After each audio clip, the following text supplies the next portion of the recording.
Pune Nashik railway संदर्भामध्ये खूप मोठ्या अफवा येत आहेत. म्हणजे काही जण म्हणतात की रेल्वे होणार आहे, काही म्हणतात रेल्वे होणार नाहीत. कोण म्हणतं त्या दुर्बिणीचा अडथळा येतो आहे आणि कोण म्हणतं आहे की आता ही रेल्वे नगरमार्गे होणार आहे. त्यामुळं अशा अफवांचं अगदी मोठं पीक ह्या चाकणपासून तर सिन्नरपर्यंत म्हणजे सर्वत्र लोकांच्या मनामध्ये हे अफवांचं पीक सर्वत्र आलेलं आहे. आणि यामध्ये वस्तुस्थिती अशी आहे की या ज्या अफवा पसरवल्या जातात तर त्यामध्ये एक दुसरं महत्त्वाचं की ज्या छोटे शेतकरी आहेत त्यांच्या जमिनी जाणार आहे, त्यामुळे ती रेल्वे नाही झाली तरी चालेल असं एक अफवा निर्माण होते. त्यानंतर ही रेल्वेचा फायदा काय आणि तोटा काय यावरही काही लोक चर्चा करताना दिसतात. तर अशाच काही लोकांच्या मुलाखती घेतल्यानंतर असं सांगण्यात आलं की आता यासाठी जे आंदोलन उभारण्यात आलेलं आहे ते आंदोलन आता यशस्वी होऊन जे रेल्वे मंत्री अश्विनी वैष्णव तर ते या महामार्गाला गती देतील किंवा नाही आणि याला हिरवा कंदील दाखवतील किंवा नाही या संदर्भामध्ये अद्यापही फार मोठा संभ्रम आहे. आणि त्यामुळं सर्वात महत्त्वाची गोष्ट म्हणजे महाराष्ट्राचे जे मुख्यमंत्री आहेत आपले तर त्यांचं म्हणणं असं आहे की हा जो मार्ग आहे याची परत परत आता पाहणी करायची, त्याचा अहवाल तयार करायचा आणि मग तो अहवाल केंद्र सरकारला द्यायचा आणि केंद्र सरकारला दिल्यानंतर तो अहवाल दिल्यानंतर मग केंद्र सरकार निर्णय घेणार.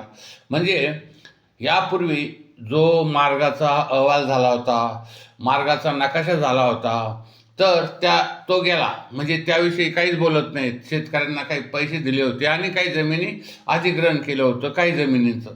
तर म्हणजे जो जुना मार्ग आहे पुणे नाशिक रेल्वेचा तर तो मार्ग यावेळेस मात्र म्हणजे रद्द करण्यात आलेला आहे असं यांचं म्हणणं आहे. आणि आता परत आम्ही नवीन सर्वेक्षण करू आणि त्यासाठी त्यांनी काकोडकर नावाची समिती नेमलेली आहे आणि ही समिती 2 महिन्यात अहवाल देणार आहे.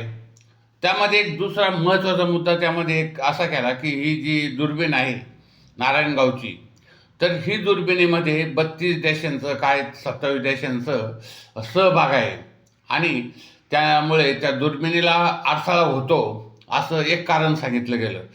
तर याला जे आपले खासदार अमोल कोल्हे आहेत म्हणजे तर त्यांनी काल अश्विनी वैष्णवची भेट घेऊन सांगितलं की 32 राज्यामध्ये 32 देशामध्ये अशा प्रकारच्या दुर्बिणी आहेत काही ठिकाणी आणि त्या ठिकाणी त्या जवळून रेल्वे गेली तरी त्यांना काही होत नाही, काही कंपनी त्या रेल्वेचे त्या दुर्बिणीवर काही परिणाम करीत नाही असंही त्यांनी सांगितलेलं आहे.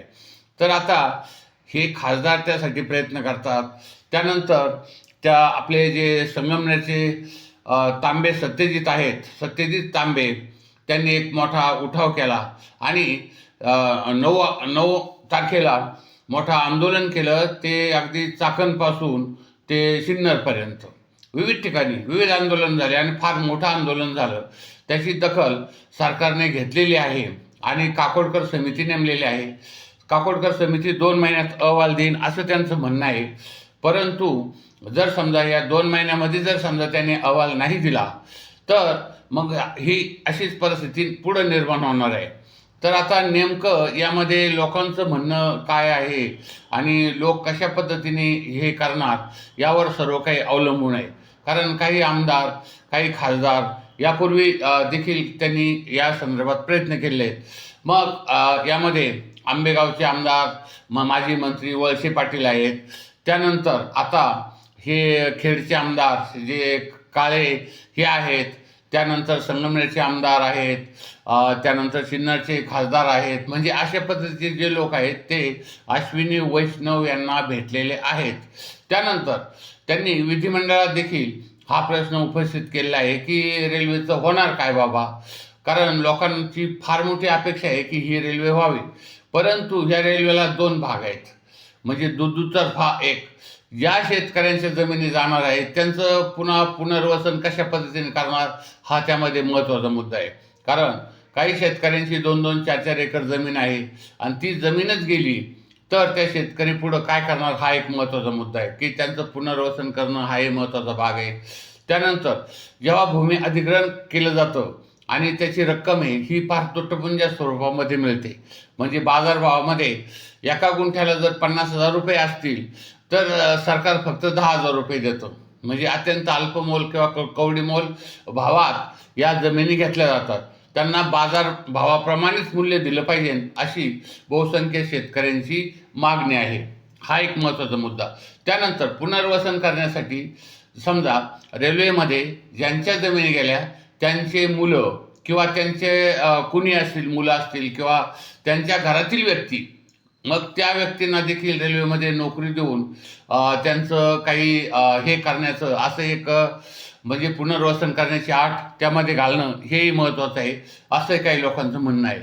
अर्थात हे पुढारी विविध प्रकारच्या हे करतात, म्हणजे त्यांच्या त्यांच्या पद्धतीने आंदोलन करतात. आता ह्या सत्यजित तांब्यांनी जे आंदोलन केलं त्याच्यामध्ये जवळजवळ 400-500 लोकांना अटक झाली आणि त्यांच्यावर काही गुन्हे दाखल केले की आमचा रस्ता अडवल्या प्रमाणामध्ये किंवा इतर काही त्याच्यामध्ये कलम लावून त्यांना एक गुन्हे दाखल त्यांच्यावर करण्यात आलेले. तसंच आपले हे बाबाजी काळे आहेत, आपले खेडचे आमदार, यांच्यावर देखील तशा पद्धतीचे गुन्हे दाखल करण्यात आले किंवा जे आंदोलक असतील मग ते घारगावला करोत, बोट्याला करोत किंवा नारायणगाव किंवा आंबेगावला करोत, मनसरला, तर येथे पोलिसांचं लक्ष आहे की यावर गुन्हे दाखल करा. आणि म्हणजे हा जो मार्ग आहे हा होणं अत्यंत आवश्यक आहे असं म्हणजे आता लोकांचं मत झाले. लोक त्यासाठी आता म्हणजे एकत्रित होण्यासाठी सुरुवात झालेली आहे.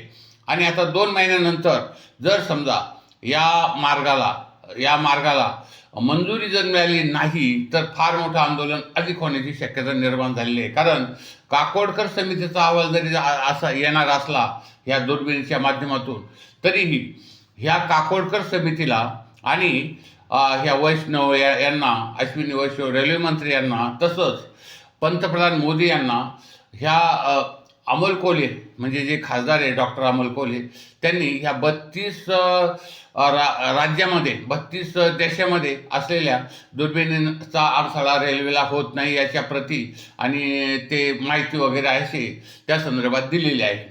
आता बघू हे लोक म्हणजे हे जर समजा सरकार शेतकऱ्याविषयी खूप चांगल्या भावना असेल, शेतकऱ्यांचे प्रश्न सोडवणारे असेल आणि शेतकऱ्यांना न्याय देणारा असेल तर ही रेल्वे होणं अगत्याचं आहे असे म्हणणं आहे.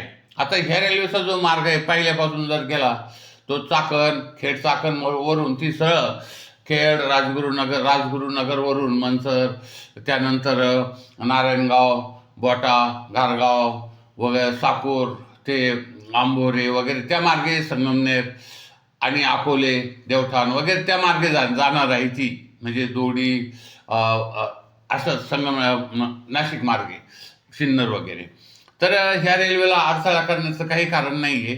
लोक अद्यापही संभ्रमावस्थेमध्ये आहेत आणि लोकांचं अद्यापपर्यंत दुसरी परिस्थिती आहे, रेल्वे होणार की नाही, होणार की नाही, होणार की नाही. परंतु आता हे लोक, आपले काही प्रतिनिधी आणि काही आमदार खासदार या मार्गे लागलेले आहेत आणि काही जण म्हणजे उठाव करण्याच्या प्रयत्नामध्ये आहेत आणि ते संपूर्णपणे हे 2 महिने फक्त वाट पाहतील. आणि काकोडकर समितीचा अहवाल जर समजा चुकीचा आला तर फार मोठं म्हणजे रान उठण्याची शक्यता निर्माण झालेली आहे. म्हणजे अशा पद्धतीने एक सरकारला हा निर्णय घ्यावाच लागणार आहे. वाटल्यास या दुर्बिणीला थोडासा वळसा घालून हा जुन्नर मार्गे सुद्धा ही रेल्वे नेण्यात येऊ शकते. साधारण 20-25 किलोमीटर दुर्बिणीपासून दूर हा एक मार्ग त्यांना होऊ शकतो. त्यामुळं हा काकोडकर समितीचा अहवाल कशा पद्धतीने येतो त्यावर सर्व भवितव्य या रेल्वेचा अवलंबून आहे. आता राहिला प्रश्न त्यामध्ये आर्थिक तरतूद करण्याचा. तर आर्थिक तरतूद करण्यासाठी महाराष्ट्र सरकार आणि केंद्र सरकार तयार आहे. त्यामुळं तसं काही त्यामध्ये फार येणार नाही. फक्त ह्या अहवालामध्ये तांत्रिक ज्या बाबी आहेत त्या महत्त्वाच्या आहेत, त्या कशा होतात हे आपण बघणं महत्त्वाचं आहे. तरी ह्या ज्या अफवा आहेत किंवा यावर काही विसंबूर राहून चालणार नाही. आपल्याला हा रेल्वे मार्ग होण्यासाठी पुन्हा फार प्रयत्न करावे लागतील अशी एक लोकांची भावना आहे. तर आमचं हे ATM निवडलं चॅनल संपूर्ण महाराष्ट्रात लाखोच्या संख्येने लोक बघत असतात. आपण या चॅनलला जास्तीत जास्त शेअर, लाईक, सबस्क्राईब करून कॉमेंटही करा. धन्यवाद.